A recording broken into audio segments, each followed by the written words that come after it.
Hello, my name is abeTena, and I am a graduate student at the Dynamic Media Institute at MassArt. In this video, I will talk about a design project called YouAreHere.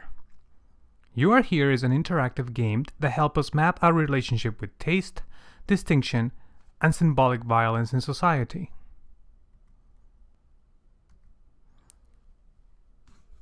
This project is based on the work of the French sociologist Pierre Bourdieu. Bourdieu's work was concerned with the dynamics of power in society, and especially the subtle ways in which social order is maintained. In his seminal book, Distinction, a social critique of the judgment of taste, published in 1979, Bourdieu argues that judgments of taste are related to our social position and are themselves acts of social positioning. According to his findings, when people judge something to be of good or bad taste, that judgment is not neutral. It takes part of a complicated system of relationships with other people in our culture. But where does taste come from? It seems so ingrained in us, so personal, that it's easy to believe we have been born with it. According to Bourdieu, this is because we start learning our taste since our childhood. We receive it from our parents, from our school teachers, and the general society. Bourdieu calls this the cultural capital, the conscious and unconscious intellectual and emotional resources we use to make our own judgments of taste.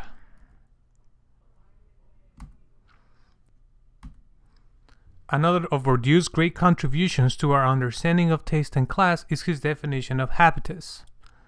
Habitus is an individual's open set of dispositions that is constantly modified or reinforced.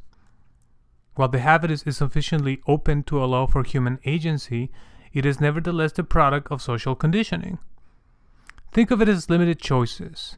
Those with low cultural capital have less choices, but they still get to make them. The illusion of choice maintains strict class systems in democratic, capitalist societies. A third concept that Bourdieu introduced is the notion of field. Judgments of taste puts us in a certain place in a social field of struggle, where people with higher cultural capital deem others' taste as bad or good in order to create distinctions. Bourdieu defines symbolic violence as the act of creating distinctions using taste to separate oppressors from the oppressed. Our aspirations, our fears, and our approval and disapproval of others is signaled in subtle ways by the judgments we make. So how will this look in a game? I propose a structure that is divided in two modes. First, we have the aesthetic judgment mode. In this mode, the player is presented with a cultural product and given the option to choose what aspects of it do they like, such as shape and color. I call it an aesthetic judgment mode because it happens independent of social position. Aesthetic judgments are informed by our taste, of course, but are much more connected with our needs and values than our class struggles. Second, the player moves to the taste judgment mode. In it, the system compares her choices with other people in a field of struggle, who also made aesthetic judgments of their own. Based on how similar or different the player taste is compared to others, the system maps out a sphere of influence, the player's ability to be accepted, influence, or eventually overcome a group. As the player judges more and more cultural products, she may either influence or supersede others, demonstrating the dynamic of taste and distinction according to Bourdieu.